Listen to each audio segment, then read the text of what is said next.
confidence definitely radiates. So if you have confidence, people around you can feel that. And, a lot of times you kind of, push that energy on people and they're like, oh, let me get in that too. That's why Fit Body is so important. That's why we're able to incorporate that 30-minute workout, because most of the workouts that we have, the majority of the workouts that we have are compound movements.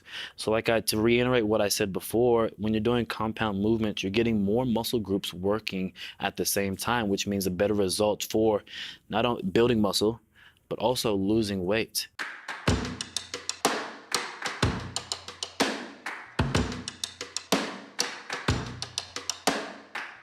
Welcome to Beyond the Scale, the show where everyday heroes share their stories on how they turn their lives around for the healthier.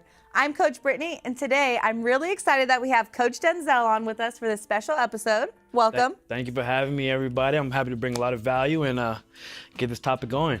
Yeah, so Denzel's here to bring you guys more support and value. I know we have that 8-week challenge going on right now, so we're here to help you guys through that. Or if you're just on some other fitness journey, we're here to help for that too. Of course, you better be on some type of challenge. Fitness is everything, so let's get it going. Let's get it.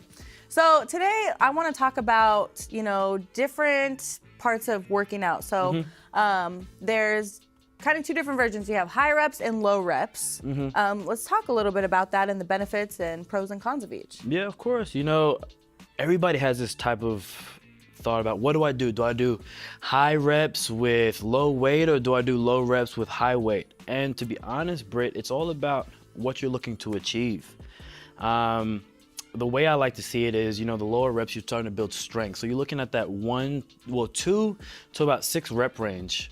And we want to really try to add heavy weight so you can build your strength.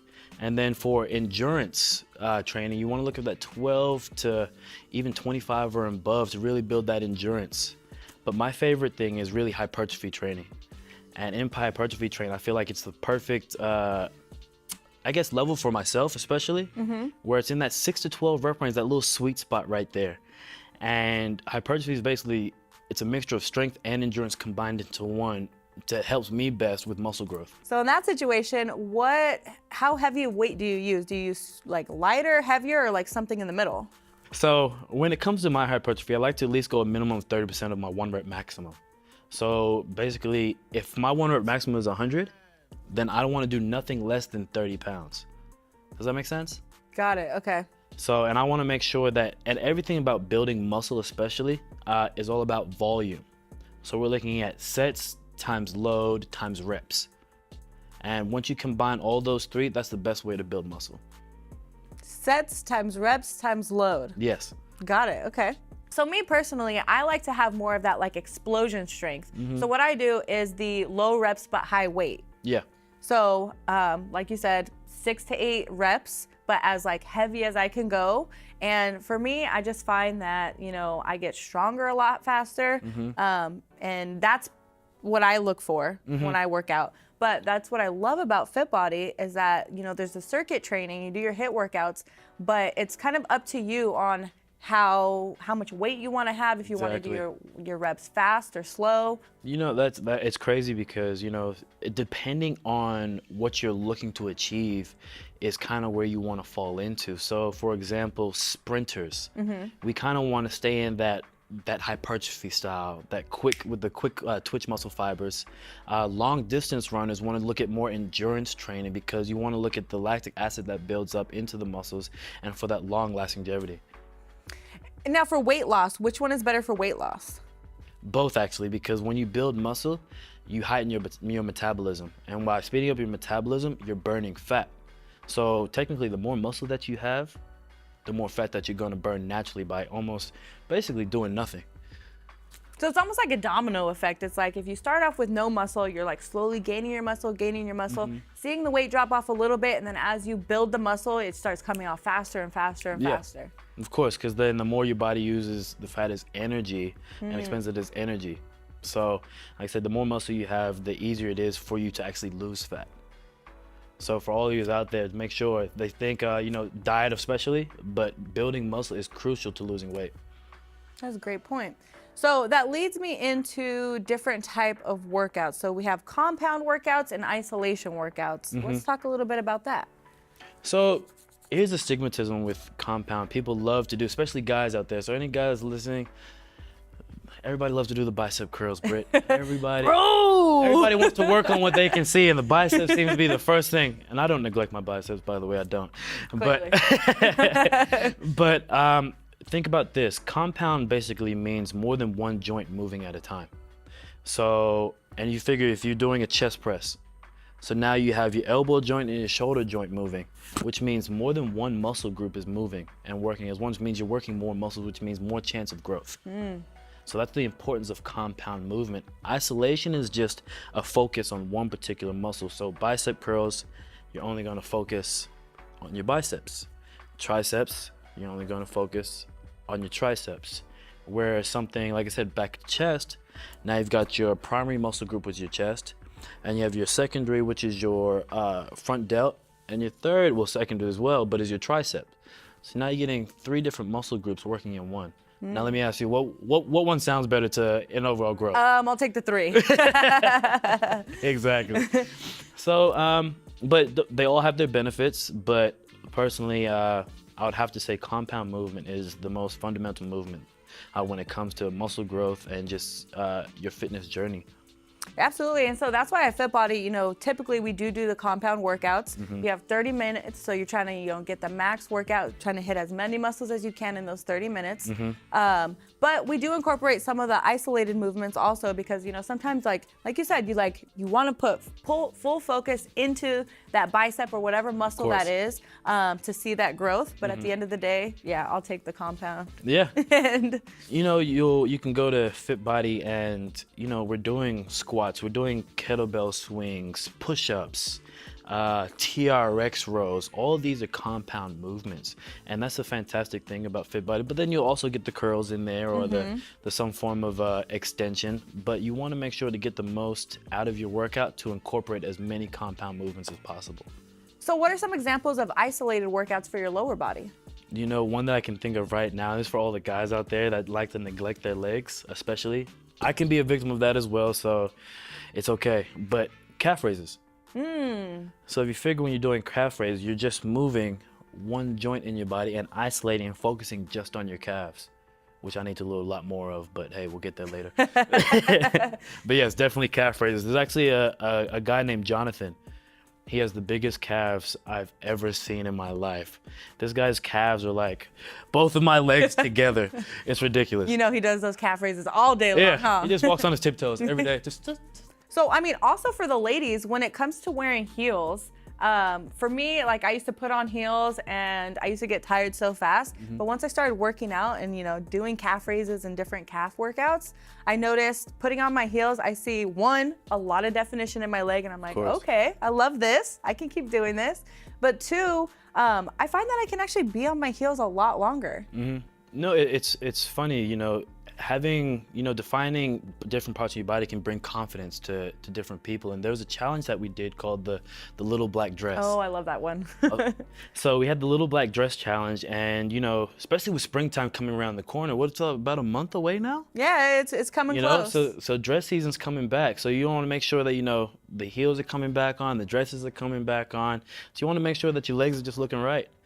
So yeah, it definitely can bring confidence. It can bring a different type of feeling to yourself and to others around, I guess. Yeah, I mean, confidence definitely radiates. So if you have confidence, you know, people around you can feel that. And, you know, a lot of times you kind of, you know, push that energy on people and they're like, oh, let me get in that too. That's why FitBody is so important. That's why we're able to incorporate that 30-minute workout, because most of the workouts that we have, the majority of the workouts that we have are compound movements. So to reiterate what I said before, when you're doing compound movements, you're getting more muscle groups working at the same time, which means a better result for not only building muscle, but also losing weight and getting that heart rate up. Getting that heart rate up and keeping it up. And that's the biggest thing. That's what I love about FitBody, is that not only do you get it up, but you raise it and you keep it at that level with that constant work, with that HIIT training that we're doing. And it's so crucial in fitness, but also losing weight. Yeah, I feel like those compound workouts help you keep it up higher, so you're not resting as much when you're doing the isolation. And like we talked about, you just hit so many more muscles within that 30-minute time span, and you feel the results faster. And then you're walking out there doing the penguin walk. Oh my goodness. Speaking of the penguin walk, let's get into recovery now. Let's talk about supplements and recovery. What do we need in order to not be stuck in that penguin walk for too long? Well, the biggest thing, especially for me when it comes to training, I really want to look into my BCAAs. And so I tell everybody I'm 27 going on 57. So not only my BCAAs would work on my muscle recovery. And real quick, BCAAs, for those of you out there that don't know, like amino acids. So sometimes you hear people say BCAAs, sometimes you hear amino acids. Those are the same. Yes. And basically we're just talking about muscle recovery. So when you're working at high intensity, you want to make sure that your muscles recover as soon as possible so you can get back out there and train again and train at the high intensity. But not only BCAAs, but fish oils. I need my fish oil towels because my joints, I'm going to be like the Tin Man. I won't be able to. Oil up. So fish oils really help with lubricating my joints and help me go out to perform at a high level every time. Now, going back to BCAAs real quick, when should you drink those? Are those kind of like a pre-workout? You drink them all throughout the day, or when should we incorporate our amino acids? So especially for myself, I like to do one throughout the day. Which, hold on a second, if you guys can't already tell, he already started drinking his BCAAs. I'm on top of it. I'm always on top of it. I'm telling you, I need my muscles to recover fast. And then one right after my workout. Okay. So that's crucial for myself, but everybody is different. That's the thing. There's no cookie cutter system for when you should take it because everybody's different. Everybody's body is different and reacts differently. Literally, every body is different. Yeah. I like that. So, but for yourself, like, how often do you train, Britt? I train, I try to go at least 5 times a week. I try to, train really hard, and I also, usually I like to do at least 1 run a week. Okay, so when it comes to your running, like, what would you say, like, the best supplements for yourself, for everybody watching out there? To be honest, after like my running and after working out, like I have to hit protein. Okay. Like, otherwise, I feel like I'm gonna die. But I mean, the protein also helps with my muscle recovery. It helps, fuel my body, helps build that muscle. So I typically drink protein like twice a day. Okay. Usually like 1 kind of in the morning and then 1 after a workout. And Britt, protein powder is a fantastic substitute for when you don't actually get the correct daily nutrients from protein that you eat in your daily foods, like your chicken, your fish, or even your ground turkey. One source that I know like throughout the day that can help with like protein and getting you ready for your workout are almonds. Most definitely. So snacking throughout the day, trying to get your high proteins in and your saturated fats, your almonds, your protein bars, your oats, high in fiber. So getting those things are really crucial for, your fitness journey. Absolutely. So Britt, can you tell everybody, like last year you told me you went through this big fitness journey for the new year. You want to do that New Year's resolution, kind of what people are doing right now, right? Right, exactly. So can you kind of tell us all, like, what were you going through? What type of training were you doing? What were your goals? What was your mindset? Everything that went into achieving your goals last year. Yeah, so I mean, on the outside, people would think that like I was super healthy back then just because, I'm thinner. Yeah. But at the end of the day, like I was not healthy. Like I was eating tons of sugar, I had no endurance, I had no muscle, I had none of that. So I wanted to see big changes in myself. So that's, I started consistently going to Fit Body Bootcamp doing the HIIT workouts. Okay. I would try to push myself. So sometimes, usually at Fit Body, the goal is, weight loss, typically. So, people want to do the gain endurance to get that heart rate up, and they would do, like we were talking about earlier, the high reps with low weight. Yeah. I would push myself a little harder and kind of maybe do a little bit slower reps, but with heavier weight. Okay. Because I wanted to really see that muscle build. And so with that slower reps and heavier weight, how was that compared to, like, I'm guessing you transitioned into both, right? Oh yeah, I absolutely did both. Just, sometimes I would try two. So which did you felt gave you the best results for your goals?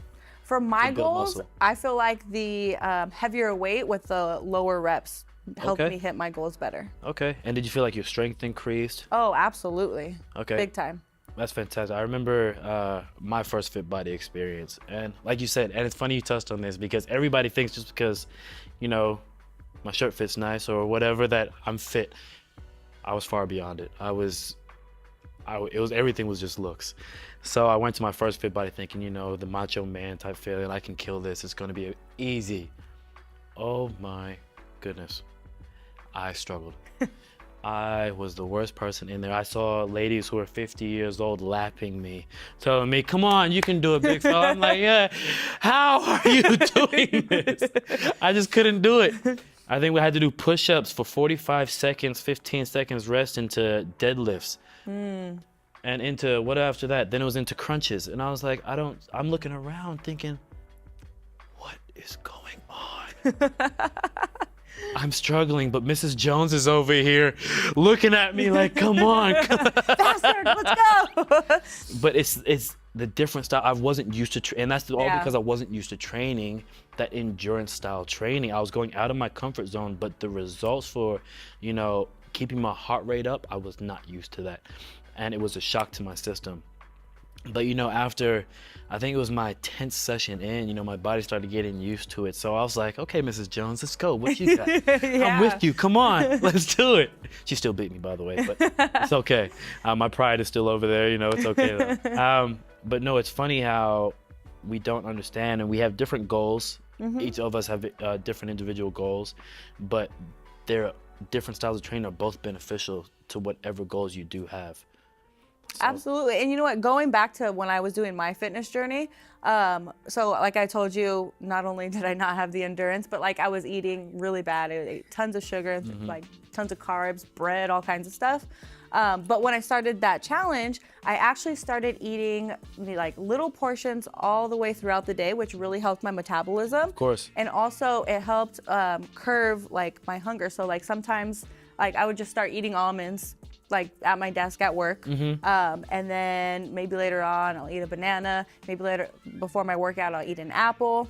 But doing that little bit, like I less and less got those sugar cravings. So you're constantly fueling your body, basically. Constantly fueling my body, and when I noticed like how I felt from constantly eating like that and eating those healthier foods, like I felt more energized. I didn't have that crash at like, I used to get a crash like 2, 3 o'clock in the afternoon where I just like, I feel like I need a whole nother cup of coffee.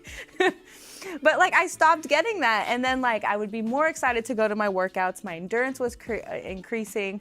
Of course, the more I worked out, the more energy I had, you know, the following days. So yeah, I mean, pushing myself to work out and also changing my eating habits, just slowly, you know, eating small amounts throughout the day, really helped me achieve my goals. So it definitely kept your energy up so that when you did do the workouts, you could perform at that higher level. Exactly. Okay, so for everybody out there, what would you say that you got your biggest consumption of food? What times of the day or what meals would you say you got your biggest consumption of food?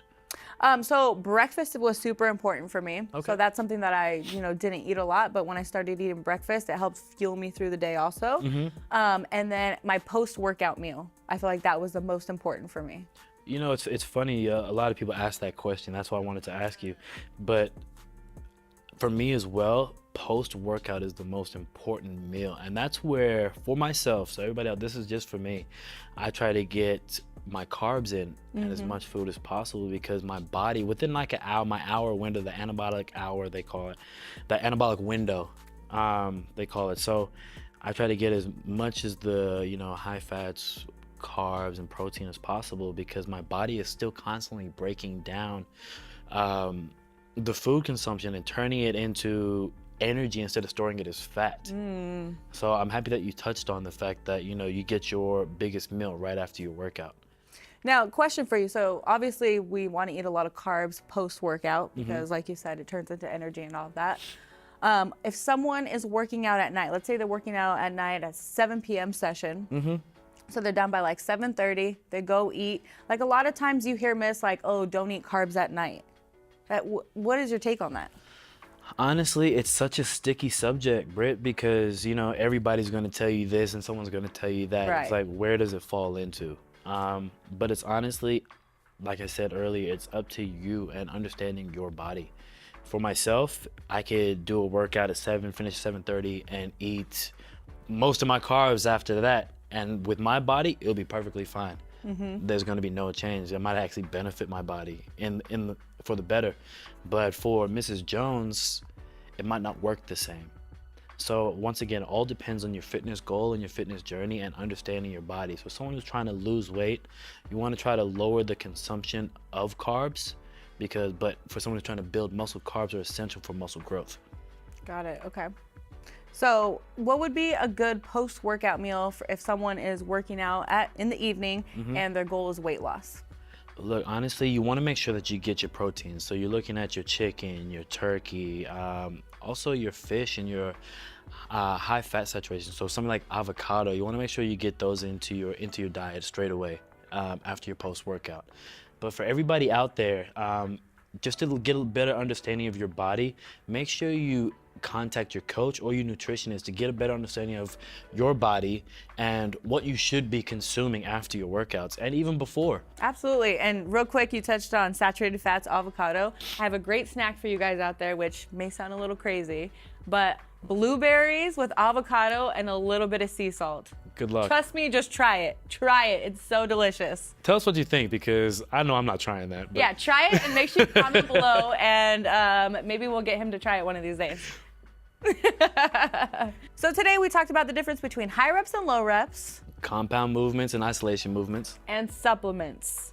So thank you for providing all your insight and value today, Denzel. We appreciate you. I'm happy to be here and, bring the value and bring as much support as possible. So yeah, thank you. And don't forget, guys, we're here for you through this entire 8-week New Year, New You challenge to provide information and support to help you obtain all of your goals. And for all you guys that aren't on the New Year, New You challenge, we're still here for you as well. So please like, subscribe, comment so that we can help you with as much information as possible. Yeah, comment with what you want to hear us touch on below, so that way we can talk about mindset, nutrition, fitness, whatever it is that you guys need. We're here to provide you that support. Until next time.